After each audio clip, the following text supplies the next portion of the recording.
अस्सलाम वालेकुम की हाल है भरावां दा सारे भरा ठीक ठाक ने उम्मीद है ठीक ठाक होंगे। लो जनाब है माशाल्लाह दो जोड़े ने सियालकोटी जौंसरे चूहे ठीक हो गया।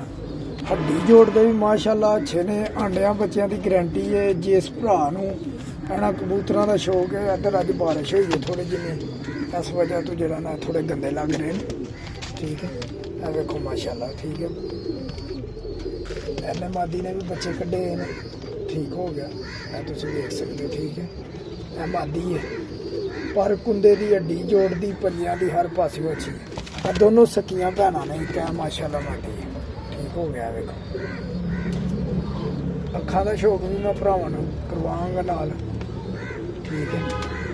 वो पिछे कोने च नारे ते एक है जौंसरा नारे दो जोड़े ने माशाल्लाह। आंडिया बच्चों की गारंटी है। जिस भरा है भी है ना कबूतरों का शौक क्रास भी माशाल्लाह बच्चे वडाणगे ओरिजिनल भी बच्चे वडाणगे। इस कबूतर की 100% गारंटी है ना कबूतर ठीक हो गया।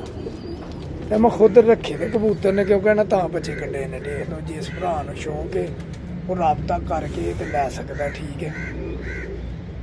चीज़ां भरावां दे सामने ने जिहदी समझ चाहे वही राबता करे। दूसरा भरा ना अपना टाइम जाया करे तो ना भरा ठीक है।